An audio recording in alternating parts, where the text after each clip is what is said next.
एक दिन हजरत इब्राहीम अलैहिस्सलाम अल्लाह ताला के हुक्म से सीरिया की तरफ निकल पड़े।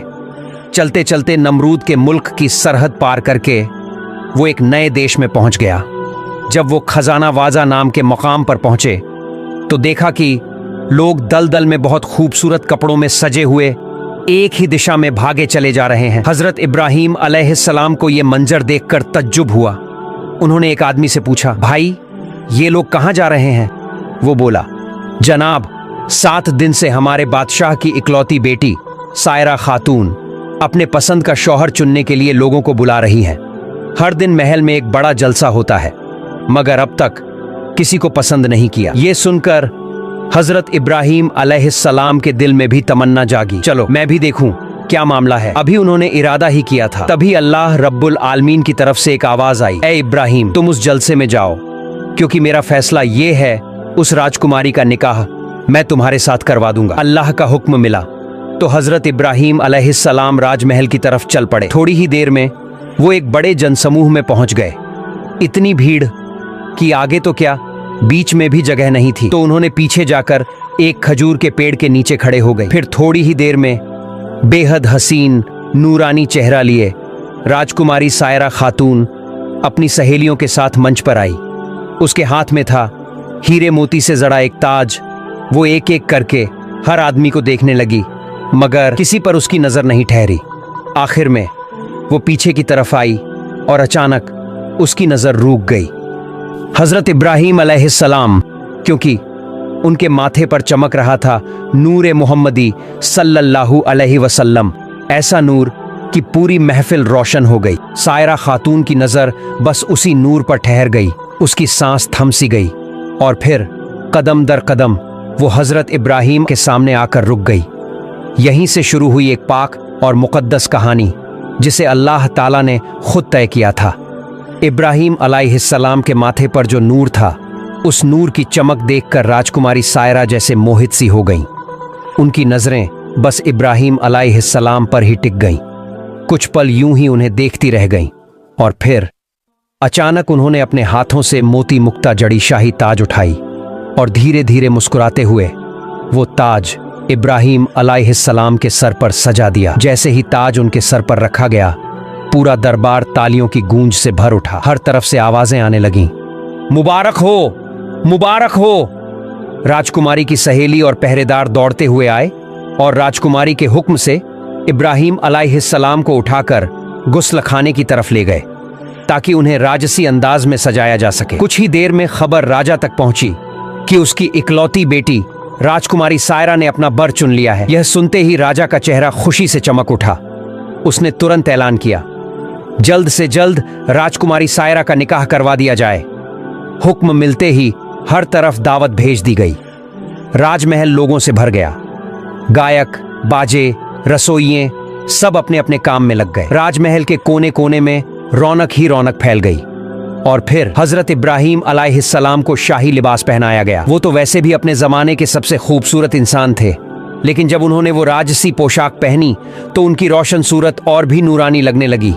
लोग दंग रह गए। ऐसी सूरत तो शायद आसमान से कोई फरिश्ता ही लेकर आया हो। हर जुबान से बस एक ही बात निकली, राजकुमारी सायरा ने तो सच में अपने लिए लायक बर चुन लिया है। थोड़ी ही देर में राजा ने दोनों को एक सुनहरे सिंहासन पर बिठाया और दरबार के सब लोग झुककर सलाम करने लगे। फिर पूरे मुल्क में खुशियां फैल गईं। ढोल, नगाड़े, नाच गाना, पूरा महल जैसे खुशी से कांप उठा। जब सब थम गया तो राजा के हुक्म से एक मुस्लिम आलिम को बुलाया गया और उनके हाथों हजरत इब्राहीम अलैहिस्सलाम और बीबी सायरा का निकाह अदा हुआ। क्या ही शानदार महफिल थी वो। हर तरफ खुशबू, रोशनी और दुआएं। इसके बाद इब्राहीम अलैहिस्सलाम राजकुमारी के शौहर बनकर उस पूरे राज्य में इज्जत और सम्मान के मालिक बन गए। हर वक्त उनके चारों तरफ नौकर चाकर, गुलाम और दासियां हाजिर रहते, उनके हुक्म का इंतजार करते रहते। कुछ साल इसी आराम और सुकून में बीत गया। फिर एक दिन अल्लाह रब्बुल आलमीन के हुक्म से जिब्राइल अलैहिस्सलाम हाजिर हुए और बोले, ए अल्लाह के नबी, आपको आपका रब हुक्म देता है कि आप सीरिया, शाम की तरफ हिजरत करें। जब हजरत इब्राहीम अलैहिस्सलाम ने जिब्राइल अलैहिस्सलाम की तरफ से वही की आवाज सुनी तो उनका दिल बेचैन हो उठा। नबूवत की जिम्मेदारी निभाने का जोश उनके अंदर उमड़ पड़ा। उन्होंने फौरन अपने ससुर राजा साहब के पास जाकर कहा, ऐ बादशाह, मैं कोई आम इंसान नहीं हूं। मैं अल्लाह की तरफ से भेजा गया नबी और रसूल हूं। मेरा मकसद ये आराम और ऐशो आराम की जिंदगी नहीं, बल्कि भटके हुए लोगों को अल्लाह का रास्ता दिखाना है। मेरे रब ने मुझे हुक्म दिया है कि मैं यहां से निकलकर सीरिया शाम की तरफ हिजरत करूं। राजा ने जब ये बातें सुनी तो वो खुशी से मुस्कुरा उठे। उन्होंने इब्राहीम अलैहिस्सलाम को रुखसत की इजाजत दी और दुआओं के साथ कहा, जाओ, अल्लाह तुम्हारे साथ हो। फिर इब्राहीम अलैहिस्सलाम अपनी बीवी सायरा और 2 पहरेदारों को साथ लेकर सीरिया की तरफ रवाना हुए। कस्बा दर कस्बा, बस्ती दर बस्ती, शहरों को पार करते हुए वो धीरे धीरे सीरिया की ओर बढ़ते जा रहे थे। 1 दिन और 1 रात की सफर के बाद वो मिस्र की सरहद पर पहुंच गए। वहीं कुछ लोगों से उनकी मुलाकात हुई। उन लोगों ने उन्हें देखकर कहा, आप लोग कहां जा रहे हैं? क्या आप जानते नहीं कि मिस्र का बादशाह बड़ा जालिम और बदकार आदमी है? वो रास्ते रास्ते अपने सिपाही बिठा रखता है ताकि जो भी माल दौलत लेकर गुजरे उससे जबरन छीन लिया जाए, और अगर कोई खूबसूरत औरत दिख जाए तो उसे पकड़कर राजमहल ले जाया जाता है, जहां बादशाह उसका अपमान करता है। इसलिए आप लोग मिस्र में मत जाइए, अपना रास्ता बदल लीजिए। यह सुनकर हजरत इब्राहीम अलैहिस्सलाम बहुत चिंता में पड़ गए। उन्होंने सिर झुका लिया और अल्लाह के सामने फरियाद करने लगे, ऐ मेरे रब, अब मैं क्या करूं? तभी अल्लाह फरमाया, ऐ इब्राहीम, मेरे हुक्म से मिस्र का रास्ता अख्तियार करो। सीरिया जाने का यही रास्ता है। हजरत इब्राहीम अलैहिस्सलाम ने अल्लाह का हुक्म सुना और भरोसे के साथ मिस्र की तरफ चल पड़े। रास्ते में कुछ दूरी तय करने के बाद उन्होंने एक तदबीर सोची, क्योंकि अब उन्हें मालूम था कि मिस्र का बादशाह बदनीयत इंसान है और उसके लोग लुटेरे हैं। उन्होंने अपनी बीबी सायरा को एक लकड़ी के संदूक में बिठाया और उसे अपने सर पर रखकर चलने लगे। लेकिन कुछ दूर जाने पर अचानक कुछ पहरेदारों ने उन्हें रोक लिया। उन्होंने कहा, रुको, तुम्हारे पास जो कुछ है सब हमारे हवाले कर दो, और ये बक्सा, इसमें क्या है? हमें इसे देखना होगा। हजरत इब्राहीम अलैहिस्सलाम ने विनम्रता से कहा, मेरे पास जितनी भी दौलत है सब ले लो, मगर इस बक्से को मत खोलो। लेकिन पहरेदारों ने उनकी बात का जरा भी परवाह नहीं की। उन्होंने बक्सा छीन लिया और जोर से उसका ढक्कन खोल दिया। जब पहरेदारों ने वो बक्सा खोला तो सबकी आंखें फटी की फटी रह गईं, क्योंकि अंदर बैठी थीं एक खूबसूरत हसीन औरत। वो थीं बीबी सायरा। वो उस जमाने की सबसे खूबसूरत और पाक दामन औरत थीं।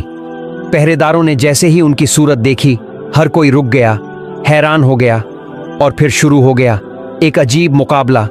हर कोई चाहता था मैं ही इस हसीना को बादशाह के सामने पेश करूं ताकि इनाम मुझे मिले, क्योंकि उस वक्त मिस्र के बादशाह का हुक्म था, जो उसे खुश कर देगा उसे सोना चांदी और दौलत इनाम दिया जाएगा। इसलिए पहरेदारों के बीच खींचतान शुरू हो गई। हर कोई सायरा को पकड़कर अपनी तरफ खींच रहा था और सभी मिलकर बेबी सायरा को लेकर धीरे धीरे राजमहल की तरफ चल पड़े। हजरत इब्राहीम अलैहिस्सलाम और उनके पहरेदार बेबस नजरों से सब कुछ देखते हुए उनके पीछे चल पड़े। थोड़ी देर में वो राज दरबार पहुंच गए और पहरेदारों ने बीबी सायरा को राजा के सामने पेश कर दिया। राजा ने जब बीबी सायरा को देखा तो उसकी आंखें ठहर ही गईं और बोला, वाह क्या हसीना है। फिर उसने पहरेदारों को बड़ा इनाम दिया। उसने हजरत इब्राहीम अलैहिस्सलाम की तरफ देखकर पूछा, ए अजनबी, ये औरत तुम्हारे साथ क्या लगती है? हजरत इब्राहीम अलैहिस्सलाम ने सुकून भरे लहजे में जवाब दिया, वो मेरी बीवी है। राजा का चेहरा बदल गया। वो बोला, अपनी बीवी को मेरे हवाले कर दो। इब्राहीम अलैहिस्सलाम ने कहा, ये मेरे बस में नहीं। राजा चिल्लाकर कहा, अब तुम्हारी राय की कोई जरूरत नहीं, वो अब मेरी होगी और हमेशा मेरे पास रहेगी। इतना कहकर उसने अपने दास दासियों को हुक्म दिया, इस औरत को नहलाओ, इत्र और खुशबू से महकाओ, शाही लिबास पहनाओ और उसे मेरे कमरे में ले जाकर बिस्तर पर बिठा दो। दास दासियाओं ने बीबी सायरा को अंदर ले जाकर बहुत सजा धजा दिया और फिर उसे राजा के कमरे में सजाकर बिठा दिया। उस वक्त हजरत इब्राहीम अलैहिस्सलाम दरबार के एक कोने में बैठकर अल्लाह के सामने दुआ कर रहे थे, ऐ मेरे रब, मेरी बीवी की इज्जत की हिफाजत फरमा। अल्लाह ताला ने अपनी रहमत से उनके सामने से पर्दा उठा दिया ताकि वो दूर बैठकर भी सब कुछ साफ देख सकें कि उनके साथ क्या हो रहा है। जब बीबी सायरा को सजाकर राजा के कमरे में बिठाया गया तो राजा धीरे धीरे कमरे की तरफ चल पड़े। उसने कमरे में दाखिल होकर सायरा को देखा और कहा, आओ ए हसीना, मेरे पास आओ। इतनी खूबसूरत औरत मैंने अपनी जिंदगी में कभी नहीं देखी। आज तुम मेरी हो, मैं खुशनसीब हूं कि तुम्हें पाया। ये कहकर वो आगे बढ़ा और सायरा को छूने की कोशिश की, लेकिन उसी पल अल्लाह का अजाब उतरा। राजा के दोनों हाथ सुन्न हो गए। वो कांपने लगा, पीछे हट गया। चेहरे पर खौफ और दर्द साफ झलकने लगा। वो बोला, ए पाक औरत, मुझे माफ कर दो, मुझ पर रहम करो। मैं तुझसे तौबा करता हूं, कभी तुझे हाथ नहीं लगाऊंगा। राजा की दर्द भरी हालत देखकर सायरा के दिल में रहम आया। उसने हाथ उठाए और रोते हुए अर्ज की, ए अल्लाह, तू इस रजा को हिदायत दे दे और इसे पूरी तरह शिफा अता फरमा। सायरा की दुआ कबूल हो गई। अल्लाह ताला ने फौरन रजा के हाथ को पूरी तरह ठीक कर दिया। रजा देर तक सायरा को सामने बिठाकर देखता रहा। फिर अचानक जोश में आकर सायरा के करीब आने लगा। वो उसे गले लगाने के लिए आगे बढ़ा, मगर जैसे ही वो सायरा के पास पहुंचा, अल्लाह ताला का गजब उस पर उतर आया। उसके दोनों पांव जमीन में घुटनों तक धंस गए। रजा डर से कांप उठा। वो चीखने लगा, सायरा, मुझे बचा लो, मेरे लिए दुआ करो, मैं तौबा करता हूं। सायरा ने सख्त लहजे में कहा, अल्लाह के साथ मजाक करने की सजा इससे भी ज्यादा भयानक हो सकती थी। मैं तुम्हारे लिए दूसरी बार दुआ नहीं कर सकती। मेरे शौहर एक नबी हैं, हजरत इब्राहीम अलैहिस्सलाम। वो सामने बैठक में हैं। जाओ, उनसे माफी मांगो। मैंने एक बार तुम्हारे लिए दुआ की थी, अल्लाह ने तुम्हें माफ कर दी, लेकिन तूने फिर वही गुनाह दोबारा किया, मेरी तरफ बुरी नजर डाली। अब अगर मेरे शौहर तुम्हें माफ कर दें तो शायद अल्लाह भी तुम्हें माफ कर दे। बेबस रजा ने हुक्म दिया, इब्राहीम अलैहिस्सलाम को अंदर लाओ। नौकर दौड़े और हजरत इब्राहीम अलैहिस्सलाम को हाजिर किया। सबने जब रजा की हालत देखी तो कोई हंसने लगा, कोई हैरान रह गया। लोगों की हंसी देखकर रजा टूट गया, आंसू बहाने लगा और हजरत इब्राहीम की तरफ देखते हुए कहा, ए अल्लाह के नबी, मैंने आपको नहीं पहचाना, मैंने आपकी बीवी को नहीं पहचाना, इसीलिए मैं गुनाह कर बैठा।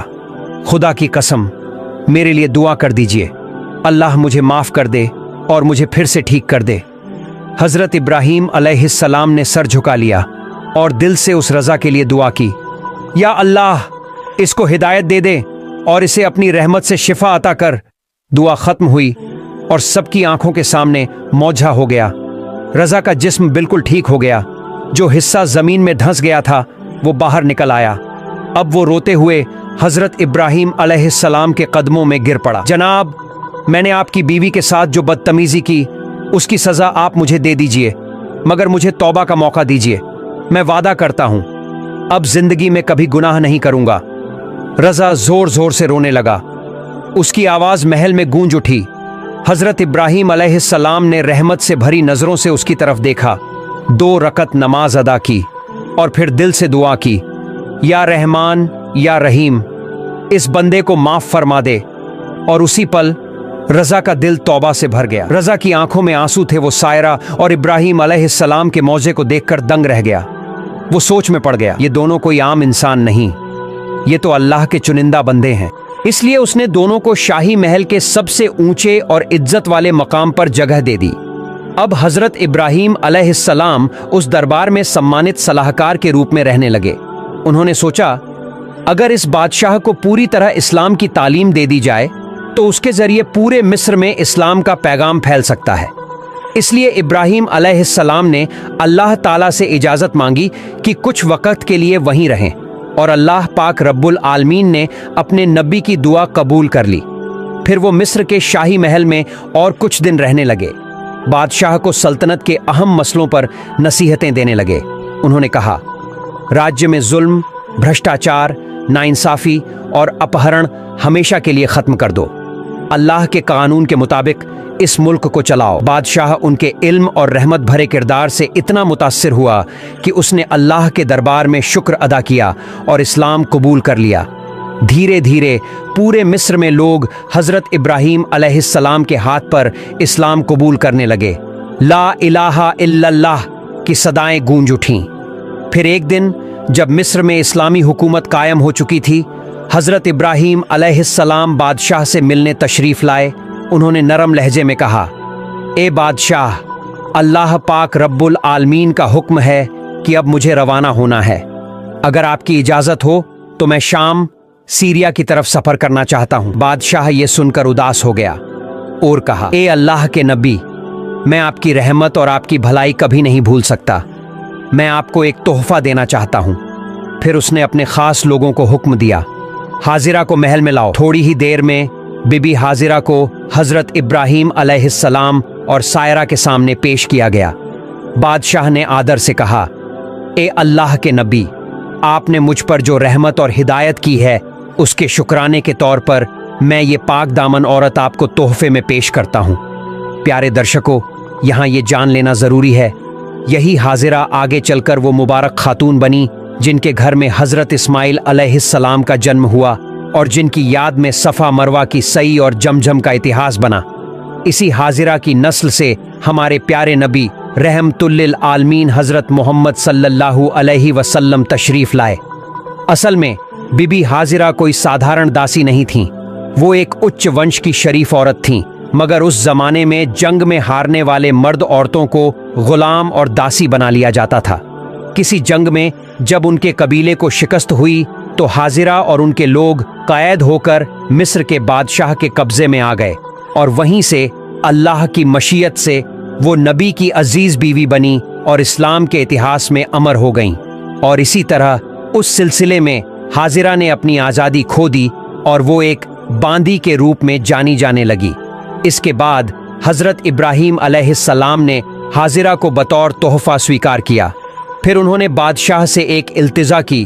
उन्होंने कहा, ए अजीम बादशाह, चूंकि अब मैं मिस्र छोड़कर शाम सीरिया की तरफ रवाना होने वाला हूँ, मेरे दिल चाहता है कि रवाना होने से पहले मैं इस मुल्क के लोगों को कुछ आखिरी नसीहत देना चाहता हूँ। बादशाह ने ये बात सुनी और फौरन पूरे मुल्क में ऐलान करवा दिया, एक खास दिन तमाम लोग, खास तौर पर रईस, अमीर और बड़े बड़े अफसर एक मैदान में जमा हों जहां अल्लाह के नबी इब्राहीम अलैहिस्सलाम उनसे खिताब करेंगे।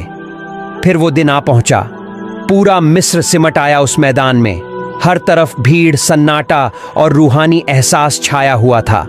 जब हज़रत इब्राहीम अलैहिस्सलाम मंच पर तशरीफ़ लाए तो चारों तरफ सन्नाटा छा गया। उन्होंने अपना हाथ आसमान की तरफ उठाया और बोले, ऐ लोगो, अल्लाह ताला से डर कर रहो। जुल्म, नाइंसाफ़ी, लालच, इन सब से दूर रहो। अल्लाह ही सब कुछ देने वाला है, उसी पर भरोसा रखो। उनकी आवाज़ में ऐसी रूहानियत थी कि मैदान में बैठे हर शख्स की आंखें नम हो गईं। लोगों के दिल कांप उठे। हर जुबान से निकला, हम वादा करते हैं ए अल्लाह के नबी, हम जिंदगी भर इस्लाम के रास्ते पर कायम रहेंगे। जब ये रूहानी मजलिस खत्म हुई, हज़रत इब्राहीम अलैहिस्सलाम ने सजदे में झुककर अल्लाह ताला का शुक्र अदा किया और बोले, ऐ मेरे रब, तूने अपनी रहमत से इन लोगों के दिलों में रोशनी भर दी। फिर वो धीरे धीरे बादशाह के साथ महल की तरफ रवाना हुए। चेहरे पर सुकून था, आंखों में नूर था। अगले ही दिन हज़रत इब्राहीम अलैहिस्सलाम ने बादशाह और तमाम देशवासियों से विदा लेने की तैयारी की। महल में सन्नाटा छा गया था। हर चेहरा उदास, हर नज़र में मोहब्बत और एहतराम झलक रहा था, क्योंकि वो जा रहे थे अल्लाह के नबी, जिन्होंने मिस्र को अंधकार से निकालकर ईमान की रोशनी में डुबो दिया था। प्यारे दोस्तों, हमारी कहानी यहीं समाप्त होती है। अगर आपको यह वीडियो अच्छी लगी हो तो इसे लाइक करें और कमेंट बॉक्स में आमीन ज़रूर लिखें। इस्लाम का पैगाम पूरी दुनिया में फैले, इसी नेक मकसद से वीडियो को शेयर भी ज़रूर करें। और हाँ, अगर आप हमारे चैनल पर नए हैं तो चैनल को भी सब्सक्राइब करें। अल्लाह हाफिज़।